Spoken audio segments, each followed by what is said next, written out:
he goes. One man and a dog sled across the top of the world.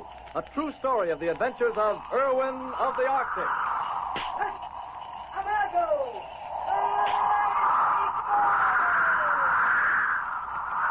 We bring you now Dave Erwin in person in a thrilling, dramatized story of his famous journey across the top of the world.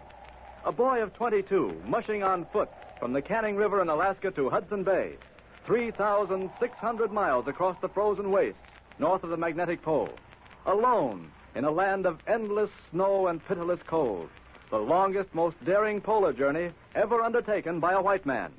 And now, here he is, Dave Erwin. Hello, everybody. Well, I never dreamed 3 years ago that I'd ever be standing in a nice, warm studio talking into a microphone. In fact, about this time, 3 years ago, I'd built a small cairn on the ice, put my last message under it, and, well, laid down for what I thought was my final sleep.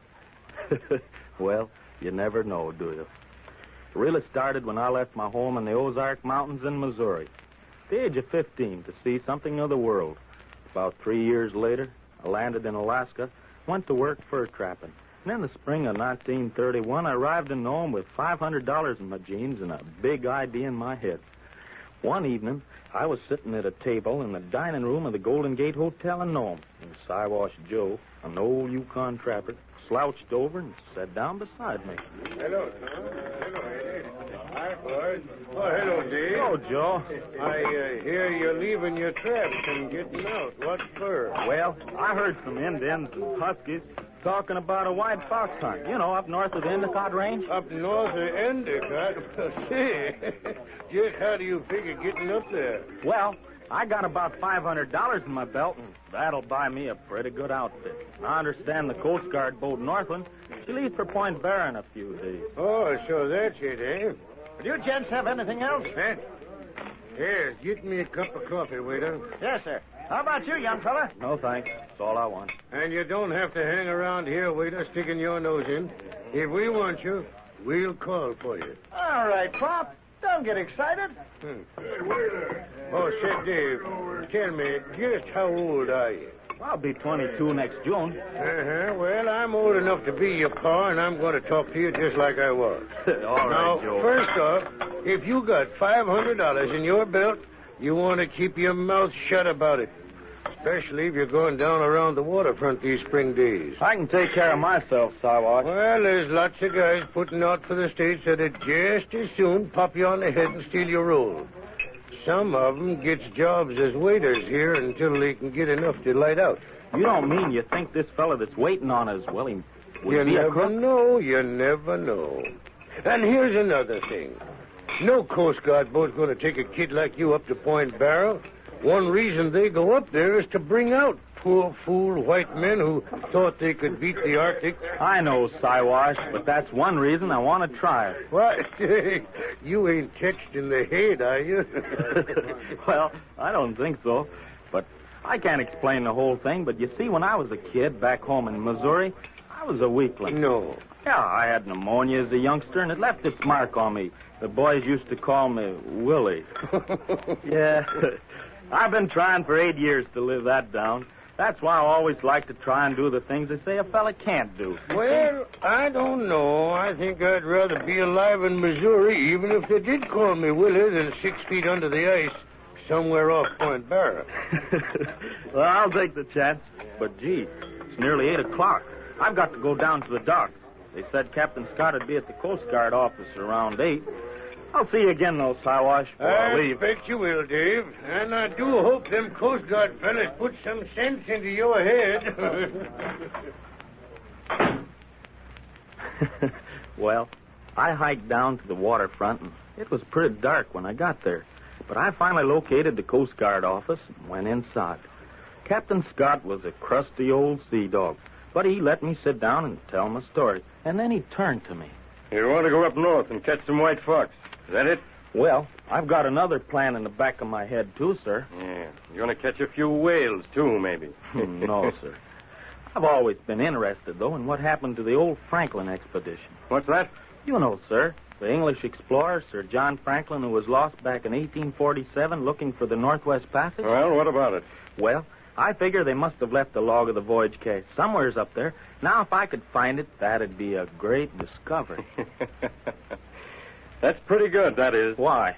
You know, there have been half a dozen expeditions, outfitted with ships and equipment and supplies. They tried to solve the Franklin mystery and failed. Yes, but I think now Look here, young man. The best thing for you to do is to go back and tend to your business, whatever it is, and forget this crazy scheme. But, Captain Scott... I won't take you to Point Barrow nor anywhere else. And I'm a busy man right now. Lieutenant. Yes, sir? Show this young man out. Yes, sir. This way, sir. Don't bother. I can find my way. If you're going back uptown, I'd advise you to use the main street, young fella. Pretty tough along the docks at night. Well, thanks. Goodbye. So long. Darn old crab. I'll show him know all what a crazy scheme it is. Got a match, sailor? Well, yes. I think so. Here. Much obliged. You going this way? Well, yes. As far as the next corner. You don't know anybody looking for a deckhand, do you? No. I'm not a sailor. I'm a trapper. Ah. I've been wanting to meet up with a trapper. They generally come to town pretty well heeled, don't they? I don't know. What about it?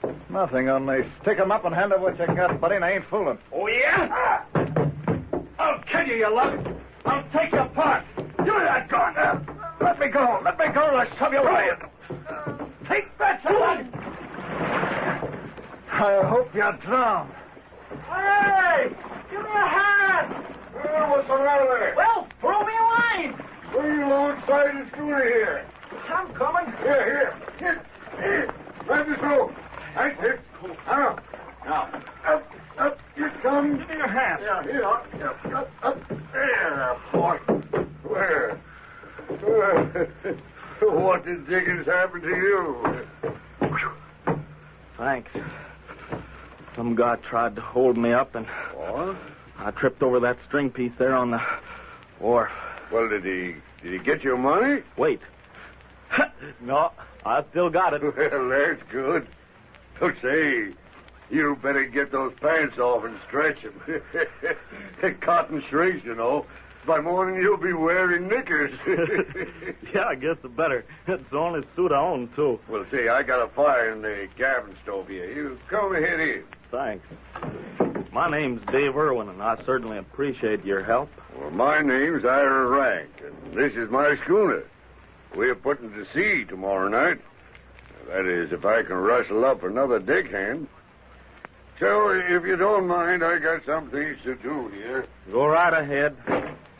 I suppose you're sailing back to the States, maybe? No, I go trading with the Huskies this time of year. We're sailing north to Point Barrow, up that way. Point Barrow?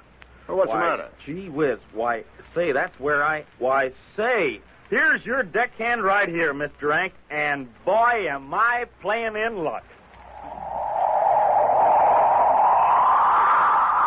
And so, quite unexpectedly, Dave Irwin's chance to start the journey north presented itself. And now, Dave will answer some of the questions sent in by our radio listeners. Dave, one of our listeners wants to know about the word Huskies. Doesn't that refer to dogs? Not always, Don.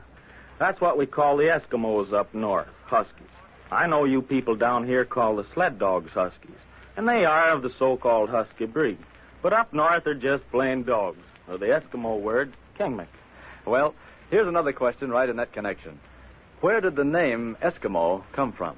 Eskimo is an Algonquin Indian name that means eaters of raw flesh. I guess the Indians named them that. Their real name is Inuit, which means the people, and that's what they call themselves, and with a great deal of pride, too. How many Eskimos or Inuits are there? Does anybody know? Well, it's estimated that there's about 30,000 of them, and living in an area, would you believe it, equal to the whole United States? Do Eskimos eat anything besides meat? Well, yes. Sometimes they have a change of diet, like fish, but naturally no vegetables. Why, at the magnetic pole, you're 1,000 miles north of even a willow. Well, Dave, here's a rather general question. What sort of people are the Eskimos? Well, to my mind, and I found them the most admirable people in the whole world. Very genuine, and if one's hungry, they're all hungry. And if one's eating, well, they're all eating. Another interesting question from one of our listeners is the reindeer anything like the deer we see here in the United States? Well, they have a huge set of horns, and ordinarily a little larger. They may dress about 150 pounds. It's the chief food of the Eskimo. Uh-huh. Here's a question, Dave, that I must confess has puzzled me somewhat, too. Are the Eskimos nomads, or do they settle permanently in villages? Well, now the people that live by the sea and live mostly off from seal and walrus, they have a secured food supply and they don't need to travel. But now you take the inland dwellers that live chiefly off from caribou. As the caribou migrate from one place to another, well, they're nomads. Well, thanks, Dave. If anyone has questions they'd like to ask Dave about the far north, send your inquiries to this station in care of Erwin of the Arctic. And remember, in our next episode, we continue Dave's exciting story. What happened when Ira Rank's schooner put to sea? The mysterious passenger, and the first tragedy on the long trip north. Don't miss it. Another chapter in this daring personal record of Erwin of the Arctic.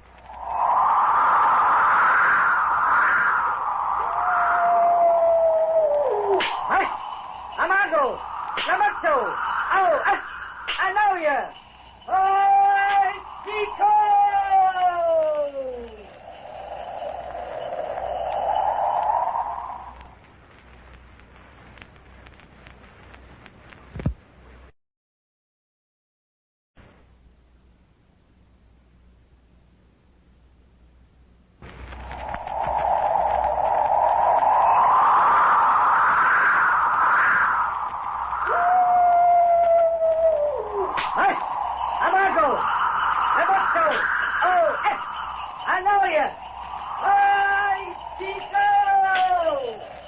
And there he goes, one man and a dog sled across the top of the world.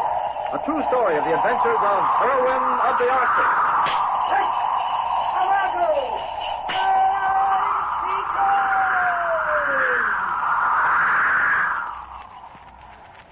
We bring you now Dave Erwin in person, and another exciting chapter of his famous journey across the top of the world. Today, the jealousy of the Eskimo herder, Pyrock, forces Dave to make an unexpected change in his plans, a change that threatens his very life. And now, Dave Erwin. Thanks, Don. All right, folks, if you're ready, I'll get right on with the story.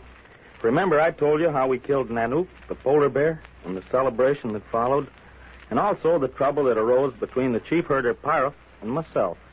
You know, unintentionally, I had caused Pyrock to lose face with the rest of the Eskimos, and he was set on making trouble for me. Anyhow, about the third day of our camp there, Rocky and I were coming back from a hunt. There was a bitter wind out of the northwest, filled the air with fine snow particles. And in the usual dull twilight of noonday, it's kind of hard to make out that camp, till we got less than 100 yards away from it, and Andy say we're gonna move her again next week, Dave. That's right, Rocky. We got to get him over near the Mackenzie Valley way. He wants me to take the deer sled tomorrow and go out looking for moss. You'll come along with me. No, maybe I not come, Dave. What? But, well, why not, Rocky? When he find out, I think Peter gonna be mad, Dave. Pyrock? You mean because Andy's sending me out with the sled? Pyrock, he think Andy's gonna put you in his place. I see. Well, you needn't worry about that. I don't want his place. I'm only a passenger with this herd anyhow, so we get farther inland. Last week, when you carry pack faster than Pyrock, that put shame on him. His woman tell him to fight you, Dave. No, Kabluna white man can be stronger than Eskimo, Inuit. I see. So that's what's eating Pyrock, is it? Well, maybe we better find out who's the stronger and get this whole thing over with. Look, he come now with other herders. Yeah, they're coming out to meet us, looks like. Well, what's on your mind, Pyrock? Kina, Ilwick? Kabluna, white man, he fight Pyrock now. Kabluna, put shame on Inuit. Here we put shame on Kabluna. Why can't they wait until this thing when we get back to camp, Rocky? They don't want to let you come back to camp, Dave, without you fight. Kabluna, take it fast. Well, all right, Pyrock. I've been on this hunt for the past 6 hours, but if it's got to be a fight, we might as well have it out. Namakto? Fight with steel knife. Steel knife? Maybe Kabluna afraid to fight you it with steel knife. Make Well, Kabluna's blood cold. Not exactly fond of steel knives, but... Better not, Dave. He can use knife better than Nanook can use claws. I'll fight him, Rocky. Let him use his knife. I'll fight him the only way I know how to fight. With my fist. Tenguengo. Come on. All right. I'm going to let you have it, Pyrock. You go quick, Dave. Here comes Andy.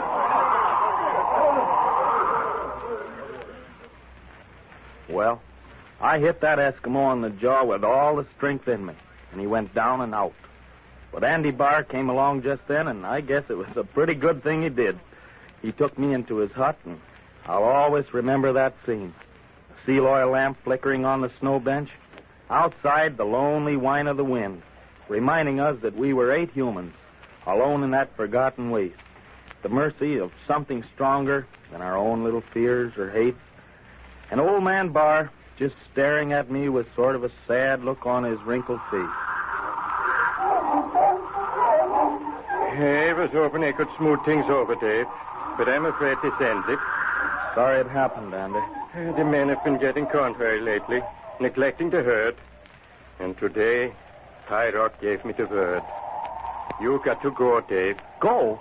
Yes, if you don't, they'll put you under the ice, as sure as shooting. Then they'll haul out more than likely and leave me alone with 2,000 head of deer. I see.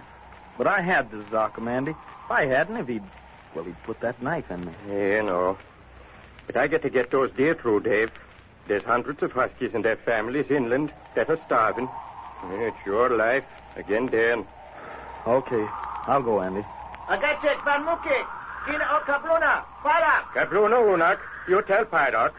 Kina. Kabluna eat look. That's that. They want me to go, all right. They'll give you all the victuals they can spare. But it's a long march, son. About 200 miles back to Fort Yukon. Across the mountains. I'll follow the trail back towards Barter Island. There might be reindeer carcass along the trail. If the wolves have left any. I hate like the place is doing this. Because it likely means that, I know. I'd rather die by myself. I've got to, Andy. if you get through, it may be better for you than trying that vile scheme you had to go it alone after you left the herd. You'd have died, sure. Maybe. I haven't given up that scheme either. When do I start?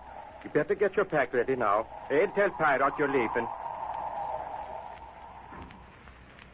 So about 2 hours later, I was bundled up in my warmest caribou skins and mucklucks and ready to start out. I decided on Barter Island because Tom Gordon, an old whaler, lived there when he happened to be home. But I knew I faced a long, hard journey. The wind had died down, and the herders were standing in a silent group in front of their long hut when I came out. Rocky stepped over and he held out his hand. I say goodbye, Dave. Goodbye, Rocky. I always remember you saved my life that time, Dave, but I am Inuit. I must stay with my people. Sure. That's right, Rocky. You couldn't help it anyhow. One can travel faster than two. You hit straight for the shore, Dave. Then follow it west. You might get some seal through the ice. I may meet up with some walrus, too, Andy. I'll be all right. But the place is ails them dogs. You go see if they're fighting, Rocky. Amaru, I hear words many times. I go see. Look, Andy. Look, that dark mass is moving this way. Gosh, it's the herd. And they're stampeding. Pyrock, get your men out. Get that pack off your back, Dave. We need you here. Okay. I help. I've got my rifle here, too. They're coming straight for us. Let them on. Not the pack ice. Let them on. Let them on.